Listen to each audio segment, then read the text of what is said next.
Kapag pinag-uusapan natin ang treasure hunting o Yamashita treasure hunting, napakarami pong gustong bumili ng mga legit accurate metal detectors, no? Mga accurate na mga gold scanners. Pero wala tayong alam, wala silang alam kung saan pwedeng makakuha ng mga metal detectors na legit, no? Na nakakadetect talaga ng ginto sa ilalim ng lupa. So atin pong pag-uusapan ngayon, no, yung mga metal detectors na ito, mga gold scanners na ito, kung saan natin pwedeng bilhin, no, dito sa bansang Pilipinas. Kaya tutok po kayo, no, panoorin po ninyo hanggang sa matapos ang bidyong ito sapagkat atin pong ibabahagi sa inyo, akin pong ibabahagi sa inyo kung saan tayo pwedeng mag-inquire, no, saan tayo pwedeng bumili ng mga ganitong klaseng accurate gold scanners, accurate metal detectors. Sipatin naman natin kung ano ba ang pinapakita. No? Ayan din po, makikita niyo sa laptop nila. Okay. Ayan siya.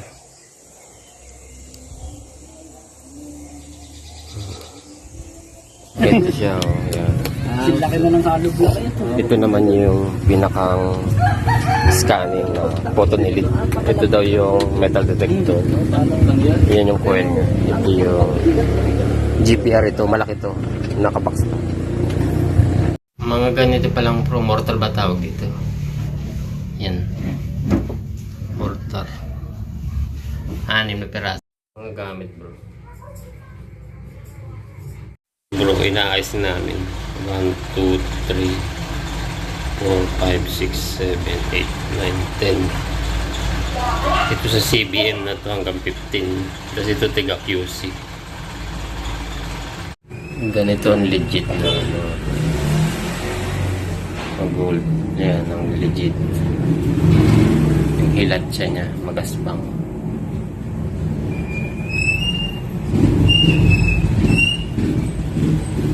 Magandang araw po sa kanilang lahat, maayong adlaw sa inyong tanan diha sa Kabisayaan o Kamindanawan, na imbag na aldaw kada kayo amin mga kakabisat tayo ng mga Ilocano. May adna adlaw gid sa inyo tanan dira sa Bacolod kag Iloilo sa aton mga kauturan na mga Ilonggo. Assalamualaikum warahmatullahi ta'ala wa barakatuh. Luzon, Visayas, Mindanao hanggang Sabah, tayo na naman po ay magbabalik sa isa na naman po napakagandang topic na atin pong ibabahagi sa inyo ngayon tungkol po dito sa mga metal detectors, mga gold scanners na legit, accurate, makakadetect talaga ng ginto sa ilalim ng lupa, no? Madalas kasing tinatanong kung saan pwedeng bumili ng mga ganitong klase na sigurado tayo. Pero bago natin pag-uusapan ito, tayo po muna ay magpapasalamat sa lahat po ng ating mga subscribers, bashers, haters sa patuloy po ninyong pagsuporta, panonood po sa aking mga videos, no? Sa hindi pa nakapag-subscribe, pakipindot na lamang po ang subscribe button sa ibaba at ang notification bell para updated po kayo sa mga susunod kong i-upload. At bilang suporta na rin po yan sa aking channel, no? Paki-follow na rin po ang aking Facebook page, Yusuf Yamato po. So tayo na naman po ay continue sa pagbabahagi po ng kaunting kaalaman tungkol po sa treasure hunting, no? Mga topic natin tungkol po sa Yamashita treasure hunting lagi, kasi mga viewers natin ay puro treasure hunters, mahihilig sa adventures, no? At kung hindi po kayo mahilig, ay pwede po kayo mag-skip. So continue po tayo, no? Ito pong ating pag-uusapan nga ay tungkol po dito po sa madalas lagi nating hinahanap, yung accurate, no, totoong nakakadetect ng mga gold sa ilalim at nakikita pa yung image, yung mga items sa ilalim sa pamamagitan po ng mga high-tech na mga gamit ngayon. Ito po ang mga ginagamit ng mga nakakahukay, mga engineers, mga contractors ng kalsada na double purpose, no, na bukod sa nagko-construction o mayroon silang niyayari na project, ay kasama ang treasure hunting. So madalas ang ginagamit po ay mga high technology metal detectors, gold scanners na high-tech. So ito nga po, no, ang malaking katanungan, saan tayo pwedeng makabili, saan tayo pwedeng makakuha ng mga ganitong klase. So bago natin i-introduce yan, no, gusto kong ipaalam sa inyo na ito pong mga gamit na ito, mga gold scanners, no? Mga high technology na mga metal detectors, bago po ito na ibibenta, ay dumaan po ito sa malupit na pagsusuri, no? May mga scientific research sa mga kumpanya, no? At kilalang mga bansa ang pinanggagalingan. So, nung mai-release po ito mula po sa bansang Germany, mula po sa bansang Israel, ay hindi po yan inire-release ng hindi po subok. Kaya may mga nagsasabing fake yan, hindi totoo yan. Kayo po ang fake sapagkat bago yan inilabas, ay hindi po yan ipinapalabas nang hindi dumaan sa napakalupit na pagsusuri mula po sa mga scientist, no? Mula po sa iba't ibang testing sa kumpanya nila. So dumaan yan sa matinding quality control, no, bago ipinapasa sa iba't ibang bansa sa pamilihan, no? At bukod pa diyan, ito po ay may mga lisensya, may mga taxes bago po makapagbenta ng mga ganitong klasing mga metal detectors o gold scanners, no? Ay may mga taxes ito, no? Dumaan sa taxes, hindi ka pwedeng magbenta ng mga ganitong klase na hindi dumaan po sa tax, no? Kumbaga may lisensya sila. Kaya yung mga nagsasabing hindi totoo, piki, baka kayo ang piki. So, ito pong mga metal detectors na ito pong gold scanners na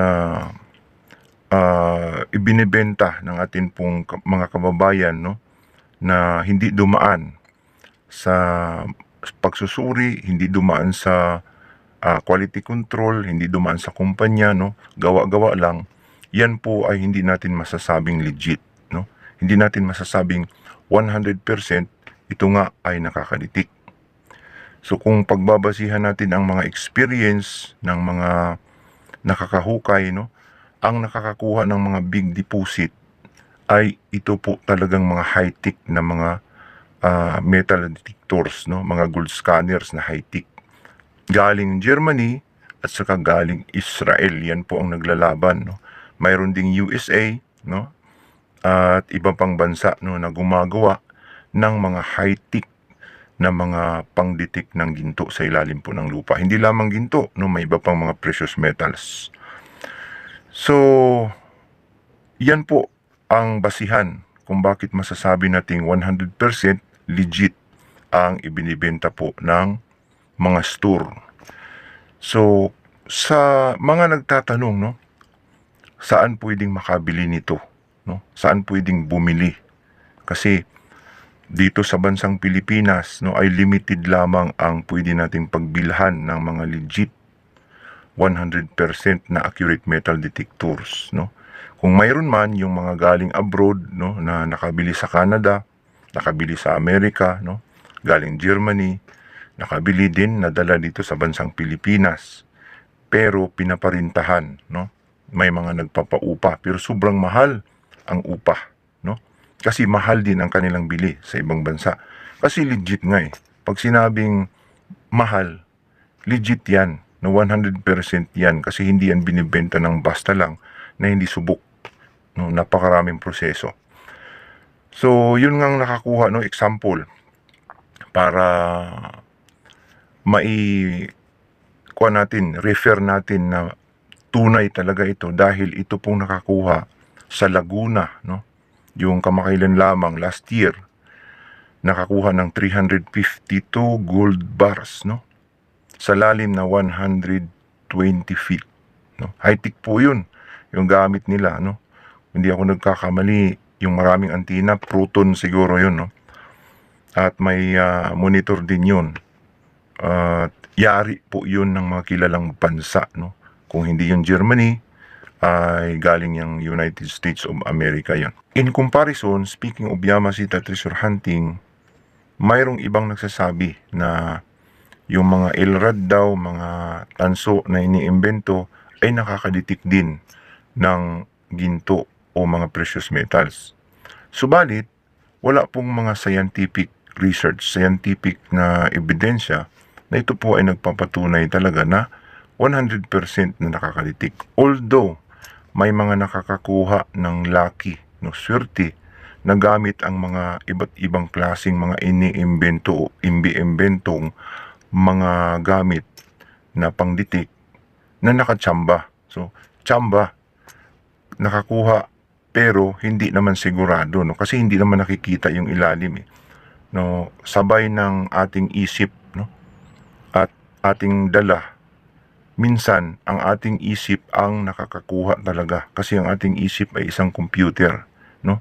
Ang utak natin ay isang scanner, no, na pwedeng dumilikta doon sa deposit kahit wala yung gadgets. Minsan, may instinct ang tao na ganun. Kasi computer tayo, eh, na kung saan pwede tayo talagang makakasense ng mga natagong deposit sa ilalim. Kaya nga pag may mga magagaling, matatalino, magaling mag-analyze, minsan ay natsatsambahan ng atin pong pag-iisip, no? Ito pong mga treasure sa ilalim ng lupa. Kaya hindi po 100% na nakakalitik ang mga iniimbi-imbento lang na wala pang mga research at saka walang scientific evidence, no? So kumpara doon sa mga ibinebenta ng mga kumpanya, no, na dumaan sa matinding pagsasala, dumaan sa matinding pagsusuri, mga scientific research, no, mga evidence na kung saan pwede nga 100% na nakakalitik. In fact, ito po ang mga ginagamit po ng mga ibang bansa, no, sa mga minings. Imagine yung minings, malalalim po yun, no, nadiditik ng mga high-tech na gamit, kagaya ng Saudi Arabia, no, na dyan sa Middle East, na may mga gold deposit ang ilalim ng lupa na ginagamitan nila ng mga high-tech, kagaya nitong mga ibinebenta sa store na mga legit 100% na mga gold scanners o metal detectors. So, makakasigurado tayo. So, tutungo na po tayo, no, sa atin pong pinaka-issue o topic na isi-share sa inyo kung saan pwedeng makabili nito. So, dito ay mayroon akong mairekomenda sa inyo, no, na tindahan na kung saan nagbebenta ng mga napakagandang klase, no, na high-tech na mga metal detectors na tiyak, no, nakakadetect talaga ng ginto, no. May mga ilang meters, no, 8 meters o mas malalim pa, 5 meters, depende sa inyo pong magugustuhan, no. Dito lang po makakabili, no. Pinapakilala ko sa inyo dito sa Bourbon Electronica, no. Sa Bourbon Electronica ay pwede po ninyong mapili, no, makukuha ang mga gusto ninyong accurate metal detectors o gold scanners, no. Mayroon po silang iba't ibang klase, iba't ibang brand, no. Hanapin lamang po ninyo si Sir, no, Gisper Bourbon, no. Siya po ang sales manager diyan po sa Bourbon Electronica. So, yung pong contact number ni Sir Gisper Bourbon ay ipina-flash po natin sa screen, no. Diyan po kayo pwedeng tumawag sa cellphone number na yan na Globe or Smart, no. So, sa store nila, kung gusto ninyong pumunta, ay mayroon po silang store, no, sa may Kawit, Cavite, no, sa Manila. At sa mga taga Mindanao ay mayroon silang bagong open, no, sa may Carmen, Bukidnon, kung hindi po ako nagkakamali. So, doon po pwedeng mag-inquire, no. May cellphone number naman sa screen na ating ipinapakita. Pwede po kayong tumawag bago kayo bumili or pumunta. Bourbon Electronica ay nag-open ng second branch sa Cagayan de Oro. Matatagpuan ang aming store sa Block 2, Lot 1 and 3, Forest View Homes, Carmen, Cagayan de Oro. Kita-kits tayo mga ka-THDR sa Bourbon Electronica, Cagayan de Oro branch sa darating na June 2024.